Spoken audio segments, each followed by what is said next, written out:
Mia, did you hear Janet in the meeting? She shut down my idea before I even finished explaining it. Yeah, I noticed. It was tense in there. Tense? More like disrespectful. I've been working on this idea for weeks, and she just dismissed it like it was nothing. I get it, but maybe she was having a rough day. Or maybe the way you brought it up hit her the wrong way. Wait, are you saying this is my fault? No, I'm just saying that emotions run high sometimes. It might help to think about how you're reacting and how she's feeling too. Priya, you're good with people. How do you handle it when someone just steamrolls your ideas? Honestly, I try to stay calm and talk it out later, but it doesn't always work. That's the thing. I don't think Janet would even listen if I tried. Yeah, it's tough.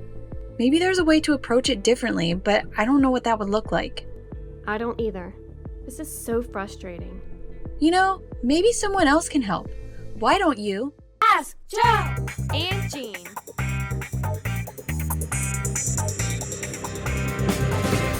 Mia's right. Emotions certainly are running high here. Hazel's feeling disrespected and unheard, and we don't even know how Janet's feeling because we haven't talked with her. During high-stakes conversations, when our emotions kick in, we tend to act out and make assumptions that cause us to believe the worst intentions of the other person. It's amazing how quickly something that someone says or does can cause us to assume what was meant by their response or action. Although this might not be the best behavior, it is understandable. We're human. We want to understand why people do what they do, and at times we can be our own worst enemy. One negative thought can quickly lead to another, which causes us to build up even stronger emotions, which reinforce the assumptions we may have made. If Hazel wants to repair the relationship, a good place to start is considering how much of what she's feeling is fact and how much is an assumption she might be making.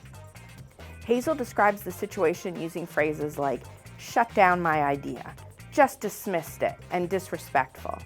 These are all assumptive phrases that don't include the actual actions that caused Hazel to feel dismissed and disrespected. If she's going to talk to Janet about this situation and uses these phrases, I can't imagine the conversation will go too well. However, if Hazel starts with facts, the actual observable or measurable actions that caused her to feel shut down and disrespected, things might go better. If Hazel starts with what she's seen or heard, Janet may be less likely to be offended and more open to hearing what Hazel has to say. After sharing the facts, it's okay for Hazel to share how these facts made her feel. Facts are undisputable, black and white, but they don't always tell the entire story. By sharing her feelings, Hazel can help Janet to understand why she's upset. When Hazel shares her feelings, she should use I statements. I statements indicate, this is what I'm thinking, but they acknowledge that this is only Hazel's perspective and sets the stage for Janet to know that Hazel wants to understand her perspective as well. Instead of saying, you shut down my idea before I even finished explaining it, she could try something like, when I got interrupted before I finished my thoughts, I felt unheard and disrespected.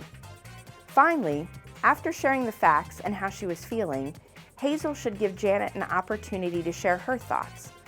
By asking for clarification, she can make sure she was not misinterpreting Janet's intentions, and she provides an opportunity for dialogue with Janet and deeper understanding, rather than just a one-way monologue. Hazel could use phrases like, I might be wrong here, can you tell me how you see the situation? Or, I want to be able to understand your perspective, can you tell me your view of the conversation? These types of questions give Janet an opportunity to add her meaning and thoughts to the discussion. Having conversations like the one Hazel's considering are not easy. It takes practice to navigate these kinds of conversations effectively. Here are a few key things to remember. Focus on the facts, not on the assumptions. Stay calm and confident, not aggressive or accusatory. Your feelings are valid and they can add color to the discussion once the facts have been shared.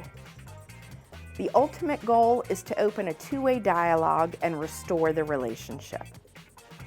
Be patient with yourself as you develop these skills. You're not looking for perfection, you're aiming for more productive and respectful dialogue. People aren't expecting perfection, they just need to know you care. Have a leadership question? Email us at askjoe@mycuservices.com. We'd love to help. Have a leadership concern and don't know where to turn? Ask Joe and Jean. Send your questions to AskJoe@mycuservices.com.